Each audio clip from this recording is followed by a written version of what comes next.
Después del hundimiento electoral del PSOE en Extremadura, ahora todos los periodistas del régimen nos insisten en que Pedro Sánchez no tiene ninguna responsabilidad, que toda la culpa de lo sucedido le corresponde al candidato del PSOE en Extremadura, Miguel Ángel Gallardo.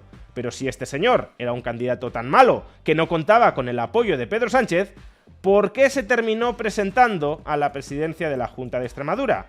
¿Qué es eso que se nos está ocultando? ¿Qué es eso que no nos están contando? Veámoslo. Tras la desastrosa e histórica derrota del PSOE en Extremadura, bastión histórico del socialismo español, todo el mundo dentro del partido y en los aledaños mediáticos del mismo está tratando de aislar, de salvar al soldado Sánchez de esta incontestable debacle electoral. Vamos, que él no tiene absolutamente ninguna responsabilidad en el naufragio del PSOE en Extremadura. Toda la culpa del mismo es imputable al candidato que el PSOE presentó en Extremadura, a Miguel Ángel Gallardo. Fijaos cómo todo el coro mediático socialista, ya sea por una feliz coincidencia o ya sea por una coordinación de consignas desde arriba, durante las últimas horas ha repetido incansablemente el mismo mensaje, que Miguel Ángel Gallardo no era el candidato de Pedro Sánchez, no era el candidato de Ferraz. Escuchen, escuchen. No se puede decir que Miguel Ángel Gallardo sea un candidato de Pedro Sánchez. Por la imputación por haber supuestamente favorecido de una manera ilícita al hermano de Pedro Sánchez. Esto vamos a ver cómo se traduce, porque también, para que nuestra audiencia lo sepa, Gallardo no era el candidato de Ferraz, no era el candidato para ser el aspirante a la presidencia de la Junta de Extremadura en estas elecciones. El desastre de resultado, pero hasta qué punto eso demuestra pues lo mal o lo menos mal que está el sanchismo, como lo llaman, pues creo que es relativo. O sea, yo creo que había un mal candidato, lo podemos decir ya, hasta ahora lo hemos dicho algunos con eufemismos para no interferir en las elecciones, pero creo que ya a urnas cerradas se puede decir, el PSOE presentó un mal candidato, y eso es una situación muy distinta de lo que puede ocurrir en otros territorios, ¿no? Y por tanto, extraer conclusiones sobre la derrota del PSOE en Extremadura es limitado. Hace tiempo que digo que era un candidato pésimo, muy malo.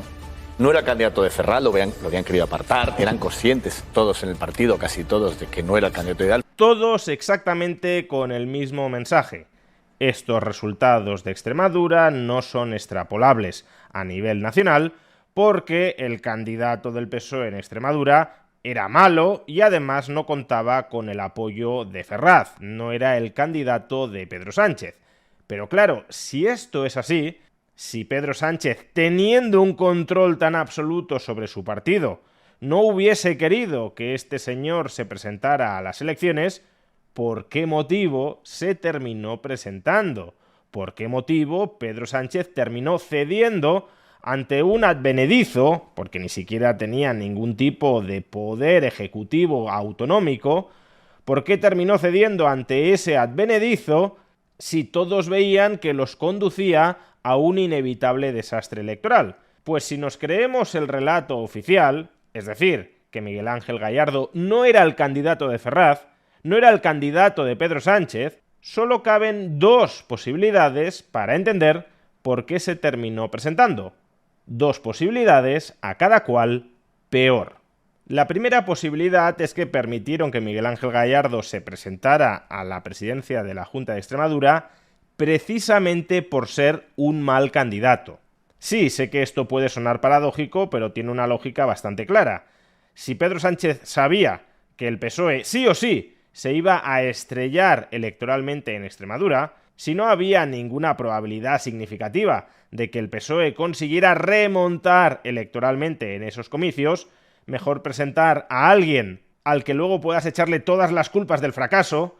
Obviamente hemos perdido porque era un candidato tan pésimo que no había ninguna otra posibilidad, para, de esa manera, culpándole a él, instrumentalizarlo de escudo humano frente al auténtico responsable de este descalabro, que es Pedro Sánchez. En tal caso, por tanto, la extrema ineptitud como candidato de Miguel Ángel Gallardo no era un defecto, sino que era una virtud que le sumaba puntos para ser candidato, porque permitía convertirlo de manera verosímil en el chivo expiatorio del naufragio electoral del PSOE de Extremadura.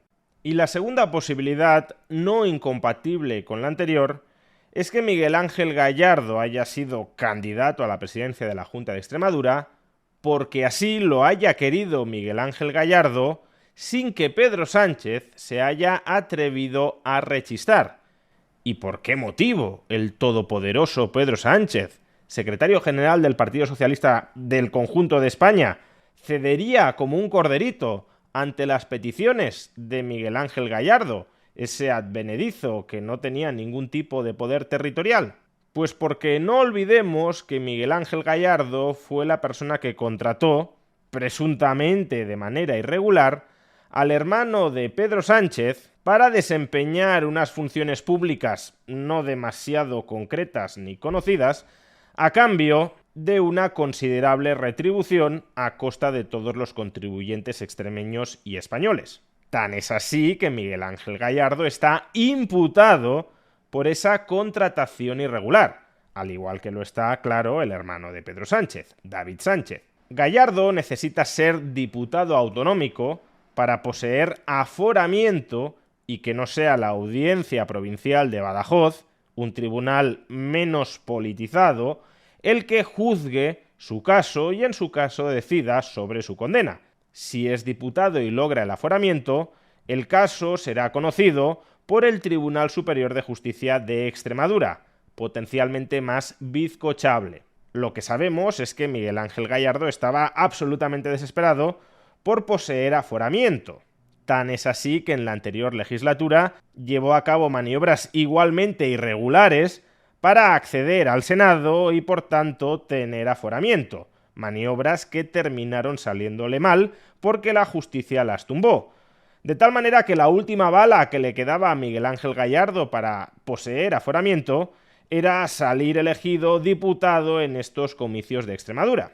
¿Podría Pedro Sánchez haber descabalgado a Miguel Ángel Gallardo de haber querido?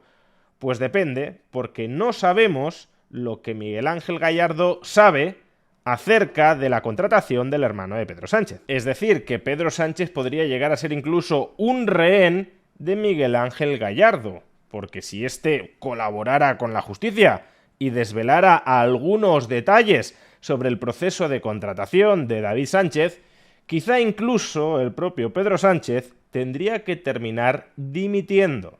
De hecho, planteémonos lo siguiente: si Miguel Ángel Gallardo es un candidato tan malo, que no cuenta además con el apoyo de Ferraz, porque los periodistas del régimen nos están diciendo que no era el candidato de Pedro Sánchez, y por último ha obtenido un resultado tan malo en las elecciones autonómicas de Extremadura, si todo eso es así, ¿por qué este señor sigue en su puesto? Porque ayer Miguel Ángel Gallardo dijo que no pensaba dimitir. Y es perfectamente comprensible que Gallardo no quiera dimitir, porque, como hemos explicado, su principal objetivo es lograr el aforamiento. Si dimite, tanto como secretario general del PSOE extremeño, como también de diputado del Parlamento Autonómico, entonces renunciaría a ese aforamiento. Pero lo que resulta menos comprensible es que Pedro Sánchez no pida, no exija y no consiga la cabeza de Miguel Ángel Gallardo. Si era un candidato tan malo, si no era el candidato de Pedro Sánchez y si ha cosechado estos pésimos resultados electorales, los peores con mucha diferencia del PSOE extremeño en toda su historia, ¿por qué en estas condiciones Pedro Sánchez no se cobra su cabeza? Pues quizá porque Miguel Ángel Gallardo podría, si así lo quisiera, cobrarse la cabeza de Pedro Sánchez.